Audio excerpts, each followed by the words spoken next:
आसमानों को ज़मीनों से मिलाने वाले, आसमानों को ज़मीनों से मिलाने वाले ये झूठे होते हैं, तकदीर बताने वाले। अब तो रिश्ता मर जाता है बुरे वक्तों पर, पहले लोग मर जाते हैं रिश्ते निभाने वाले। नमस्कार दोस्तों, चौधरी कोचिंग ऑनलाइन में आपका स्वागत है। दोस्तों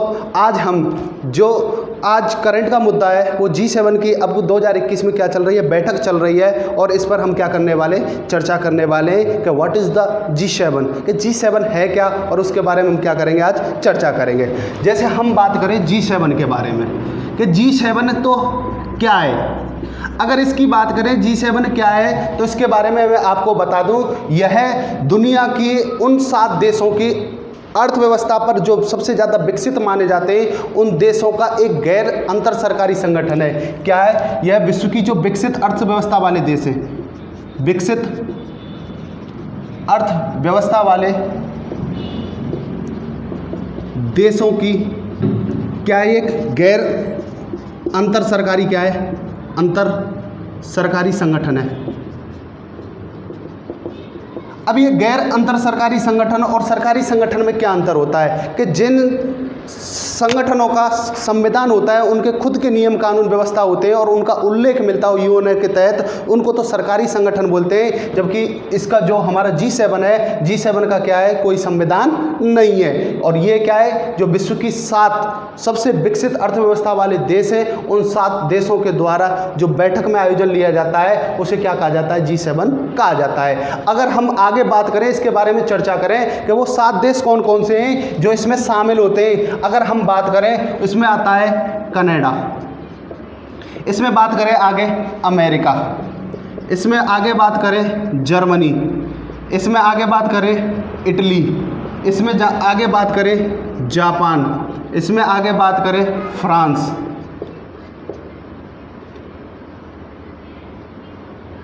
और आगे बात करें ब्रिटेन। ये क्या है, ये 7 देशों का क्या है, संगठन है। G7 7 देशों का क्या है, एक संगठन है जिसमें कौन कौन से देश शामिल हैं। हम बात करें आगे कनाडा है, आगे बात करें अमेरिका है, आगे बात करें जर्मनी, इटली, जापान, फ्रांस और ये ब्रिटेन। ये 7 देश मिलकर एक संगठन बनाते हैं और वह संगठन गैर अंतर सरकारी संगठन है क्योंकि इस संगठन का कोई भी संविधान या कानून व्यवस्था का उल्लेख नहीं है, कोई निश्चित व्यवस्था में इसका संविधान नहीं है। और ये 7 देश मिलकर क्या करते हैं, बैठक करते हैं। और ये हाल ही में 2021 की 13 जून और 12 जून को क्या हुई है, इसकी बैठक हुई है। इसलिए ये क्या है, वर्तमान में चर्चा का क्या है, विषय है। अब चर्चा का विषय क्यों है, क्योंकि इसमें भी भारत को क्या किया गया है, आमंत्रित सदस्य के तौर पर इसमें क्या किया गया है, आमंत्रित किया गया है। कैसे? अगर हम आगे बात करें कि जो ये G7 है, ये विश्व की जो विकसित अर्थव्यवस्था वाले देश हैं, ये 7 देश क्या करते हैं, ये विश्व की जो जनसंख्या है उसका 10% जो भाग है वो अपने पास रखते हैं। विश्व की 10% जनसंख्या को अपने पास G7 के जो 7 देश हैं वो अपने पास रखते हैं। जबकि हम इसकी GDP की बात करें कि भाई इसका जो सकल घरेलू उत्पाद है वो कितना है, अगर इसकी बात करें तो पहले इसकी अर्थव्यवस्था होती थी, वो अर्थव्यवस्था कितनी थी, 75%। विश्व की लगभग 75% जो GDP पर किसका कब्जा था, इन 7 देशों का था। लेकिन आज वर्तमान में हम बात करें, जैसे चाइना, ब्राज़ील और भारत जैसे देशों की उठती हुई या बढ़ती हुई अर्थव्यवस्था के कारण इनकी GDP पर क्या पड़ा है, प्रभाव पड़ा है। और इस प्रभाव के कारण आज वर्तमान में 40% GDP पर इन देशों का क्या है, कब्जा है। पहले कितना था, 75%, वर्तमान में बात करें कितना है, 40%। और अगर इसकी प्रासंगिकता की बात करें, और प्रासंगिकता पर इसका जो प्रभाव पड़ा है वो क्यों पड़ा है, क्योंकि इसमें भारत, चाइना और ब्राज़ील जैसे देशों की क्या है, जो अर्थव्यवस्था वो लगातार क्या हो रही है, बढ़ रही है। जो भारत, चाइना और हम बात करें किसकी, ब्राज़ील की जो अर्थव्यवस्था है, इन तीनों देशों की अर्थव्यवस्था मिलकर भी लगभग कितनी अर्थव्यवस्था का ये कब्जा करते हैं, तीनों देश मिलकर 40%। जहाँ पर ये 7 देश 40% कब्जा रखते हैं अपनी GDP पर, तो हम बात करें वहाँ पर 3 देश कितना रखते हैं, 40%। तो इस 40% कब्जा 3 देश होने के कारण इसकी प्रासंगिकता पर भी क्या पड़ा है, प्रभाव पड़ा है। अब आगे बात करें कि भाई जब स्टार्टिंग में हम बात करें कि जो ये G7 था, ये पहले G7 नहीं था, ये क्या था, G6 था।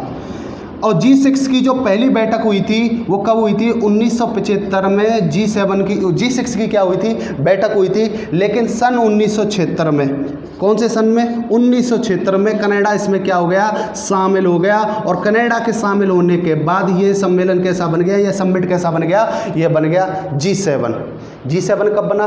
1976 में। और जब इसकी पहली बैठक की बात करी जाए कि G6 की जो पहली बैठक हुई थी वो कब हुई थी? 1975 में इसकी क्या हुई थी? बैठक हुई थी प्रथम। और ये क्या है? अब वर्तमान में 1976 के बाद ये क्या बन गया है? G7 बन गया था। अगर इसके और हम चर्चा करें कि भाई इसके हम इतिहास के बारे में जाएं, इतिहास के बारे में अगर इसमें हम चर्चा करें तो सन 1998 में, कौन से सन में? सन 1998 में भी और G7 में एक देश और शामिल हो गया था और उस देश का नाम था रूस। और रूस 1998 में क्या हो गया था? जब इसमें शामिल हो गया था तो ये G7 से बदलकर क्या हो गया था? G8 हो गया था। लेकिन वर्तमान में अगर बात की जाए तो ये G7 है। G7 क्यों है? क्योंकि G8 में जब रूस शामिल हो गया था 1998 की बात करें तो जब ये G7 8 बनने के बाद सन 2014 में रूस ने यूक्रेन, एक देश है और यूक्रेन का एक प्रायद्वीपीय आता है और प्रायद्वीपीय उसका नाम है क्रीमिया, प्रायद्वीप क्रीमिया पर क्या कर दिया था? अटैक कर दिया था। किसने अटैक कर दिया था? रूस ने। कब किया था? 2014 में। 2014 में रूस ने यूक्रेन के प्रायद्वीपीय क्रीमिया पर अटैक करने के कारण फिर क्या कर दिया गया? रूस को जो 8 सम्मेलन था उससे क्या कर दिया गया? बाहर कर दिया गया। तो इसलिए वर्तमान में क्या है? G7 है। पहले बात करें ये क्या था? G8 था। अब इसकी बात करें कि भाई जो ये 7 देशों का समूह है इसको क्या कहा जाता है? इसे 7 देशों का संगठन भी कहा जाता है या ग्रुप ऑफ 7 भी कहा जाता है, क्योंकि 7 देशों से क्या होता है? G7 का निर्माण होता है। अब इसको क्या बोला जाता है? अगर इसकी बात करें, अगर इसकी बात करें, ये मूल्य आदर्शों को आदर करने वाला इसको क्या कहा जाता है? G7 को समुदाय कहा जाता है कि भाई ये क्या करता है? ये विश्व के जो आर्थिक मंच के जो मुद्दे होते हैं, अंतर्राष्ट्रीय मुद्दे होते हैं, जैसे हम बात करें, जैसे वर्तमान में कोरोना वायरस को लेकर अब 2021 में क्या हुई है? इसमें G7 में चर्चा हुई है। अगर हम बात करें और कौन कौन से मुद्दे होते हैं, इसमें मानवाधिकार के जो मुद्दे होते हैं वो उठाए जाते हैं। और हम आगे बात करें जैसे स्वतंत्रता है नागरिकों की, उसके भी क्या उठाए जाते हैं? इसमें मुद्दे उठाए जाते हैं। विश्व की जो आर्थिक महामारी होती है उन पर भी क्या की जाती है? G7 में क्या की जाती है? चर्चा की जाती है। अब 1998 में जब यूक्रेन पे जब रूस शामिल हो गया 1998 में, 2014 में रूस ने इस पर क्या कर दिया? अटैक कर दिया यूक्रेन पर और क्रीमिया पर क्या कर लिया? कब्जा कर लिया। और कब्जा करने के कारण रूस को इससे क्या कर दिया गया? बाहर कर दिया गया। तो इसलिए वर्तमान में क्या है? G7। पहले क्या था? G6 था। G6 क्यों था? क्योंकि 1975 में इसकी पहली बैठक हुई। 1976 में कनाडा को भी इसमें क्या कर लिया गया? शामिल कर लिया गया। ये G6 से क्या बन गया? G7 बन गया। और G8 कब बना? 1998 में, क्योंकि इसमें कौन शामिल हो गया? रूस शामिल हो गया। रूस के शामिल होने के बाद हम आगे की चर्चा की बात करें कि G8 के बाद ये G7 पुनः कैसे बन गया? क्योंकि 2014 में रूस ने किस पर अटैक कर दिया? यूक्रेन का एक प्रायद्वीपीय द्वीप था उस पर, क्रीमिया पर क्या कर दिया? अटैक कर दिया। और अटैक करने के बाद उस पर क्या कर लिया? कब्जा कर लिया। और अंतर्राष्ट्रीय समुदाय ने और G7 से इसको क्या कर दिया गया? G8 से इसको बाहर कर दिया गया। अब आगे बात करें, अब G7 की हम आगे बात करें तो इसके जो ना तो इसका कोई स्थायी सचिवालय, G7 का कोई स्थायी सचिवालय नहीं है और ना ही कोई लिखित संविधान है। इसका कोई कानून व्यवस्था क्या है? इसकी कोई लिखित नहीं है। किसकी नहीं है? G7 की। और इसकी अगर हम बैठक की बात करें तो इसकी बैठक प्रत्येक वर्ष बाद होती है। कब होती है? G7 की जो बैठक होती है वो प्रत्येक वर्ष में होती है। और प्रत्येक वर्ष में बैठक होने के बाद ये क्या करता है? ये सम्मेलन द्विदिवसीय वार्षिक है, अर्थात ये प्रत्येक वर्ष में इसकी जो बैठकें चलती हैं वो कितने दिन चलती है? 2 दिन चलती है। कितने दिन चलती हैं? 2 दिन। तो यहाँ से क्वेश्चन एग्जाम में बन सकता है कि G7 कैसा सम्मेलन है? यह द्विदिवसीय वार्षिक है और इसकी जो बैठक होती है प्रत्येक साल बाद होती है। अगर हम बात करें, जैसे हम बात करें जो 45वां और 46वें और 47वें, हम किसकी बात करेंगे? इसके सम्मेलन की बैठकों की बात करें, जो 45वीं जो बैठक हुई थी वो कहाँ हुई थी और जो 46वीं हुई थी वो कहाँ हुई थी? अगर 45वीं बैठक की बात करें तो 45वीं बैठक कनाडा शहर में हुई थी।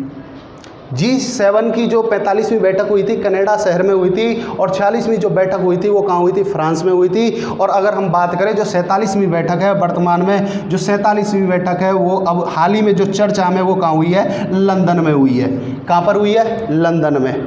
अगर हम इसके बाद हम आगे और चर्चा करें, हम चर्चा क्या करें कि भाई ये द्विदिवसीय वार्षिक वाला कि वर्ष में इसकी 2 दिन क्या होती है, बैठक होती है और अंतर्राष्ट्रीय मुद्दों पर इस पर क्या की जाती है, चर्चा की जाती है। और हम आगे इसकी भी बात करें और आगे क्या बात कर सकते हैं हम इस पर कि जो हाल ही में नरेंद्र मोदी जी हैं, हाल ही में नरेंद्र मोदी ने इसमें क्या किया है, इन्होंने भी अगर इसके सदस्य के तौर पर बात करें, सदस्य के तौर पर कैसे बात कर सकते हैं हम कि इसमें 7 सदस्यों के साथ साथ किसको अब की बार इसमें आमंत्रित किया गया है, उसके बारे में भी हम क्या कर रहे हैं, चर्चा करेंगे। जैसे हम बात करें जो 47वीं हाल फिलहाल में जो बैठक हुई है और उसमें किस को शामिल किया गया है, जो आमंत्रित किया गया है उसमें कौन है, अपना एक तो भारत है, दक्षिण अफ्रीका है और इसके बाद बात करें कौन है, दक्षिणी कोरिया और इसके बाद बात करें कौन है, ऑस्ट्रेलिया जैसे देशों को इस सम्मेलन में भाग लेने के लिए क्या किया गया है, आमंत्रित किया गया है कि भाई तुम आओ और हमारा क्या करो, सहयोग करो। तब हम बात करें भारत की ओर से, भारत के प्रधानमंत्री जी ने इसमें क्या लिया था, भाग लिया था और वो भी वर्चुअल बैठक में भाग लिया था क्योंकि वो कोरोना महामारी के कारण वो वहाँ पर जा नहीं पाए, इसलिए उन्होंने क्या किया था, वर्चुअल बैठक में भाग लिया है। अगर वर्चुअल बैठक में इन्होंने भाग लिया है तो इन्होंने यहाँ पर 3 मुद्दे रखे थे। 3 मुद्दे क्या रखे थे, पहला मुद्दा रखा था इन्होंने क्लाइमेट चेंज का, जलवायु परिवर्तन का, जलवायु परिवर्तन। अब ये जलवायु परिवर्तन कैसे, इन्होंने कहा कि भाई जलवायु जो ग्लोबल वार्मिंग है उसके कारण जो पृथ्वी का तापमान है वो निरंतर क्या हो रहा है, बढ़ना है और हमें सभी देशों को मिलकर आकर G7 वाले जो देश हैं और जिनको आमंत्रित किया है वो देश मिलकर क्या कर सकते हैं, जो पृथ्वी का तापमान है 1.5 डिग्री उसको इस पर क्या किया जाए, स्थिर किया जाए, इससे आगे इसको क्या नहीं है, बढ़ाना नहीं है। और दूसरा यहाँ पर क्या किया गया, वन हेल्थ, ये मंत्र दिया गया और ये फेमस भी है कि किस सम्मेलन में भारतीय प्रधानमंत्री ने, तो नरेंद्र मोदी ने जी सम्मेलन के 2021 की जो 47वीं बैठक हुई है उस 47वीं बैठक में इन्होंने एक मंत्र दिया है कि 1 अर्थ 1 हेल्थ, अर्थात एक विश्व और एक स्वास्थ्य सेवाएं होनी चाहिए और इनका समर्थन भी किया है। जो G7 के देश हैं उन्होंने भी इसका क्या किया है, समर्थन किया है। और तीसरा इन्होंने यहाँ पर मुद्दा रखा था, तीसरा मुद्दा क्या रखा था, इन्होंने रखा था कि भाई जो प्रेजेंट में कोरोना वैक्सीन आई है उस कोरोना वैक्सीन पर जो पेटेंट लगता है, क्या लगता है, पेटेंट। ये पेटेंट क्या होता है, पेटेंट एक कानूनी अधिकार होता है।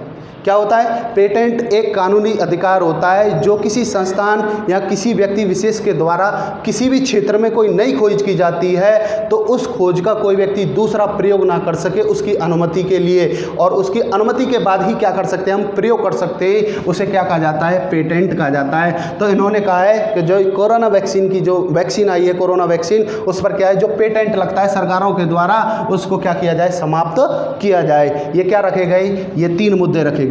भारत की ओर से कौन कौन से रखे गए, एक तो जलवायु परिवर्तन क्लाइमेट चेंज वाला, और एक 1 अर्थ 1 हेल्थ का क्या दिया गया, मंत्र दिया गया है कि एक विश्व एक स्वास्थ्य होना चाहिए, और जो कोरोना वैक्सीन पर जो पेटेंट लगता है उस पेटेंट को क्या किया जाना चाहिए, समाप्त किया जाना चाहिए।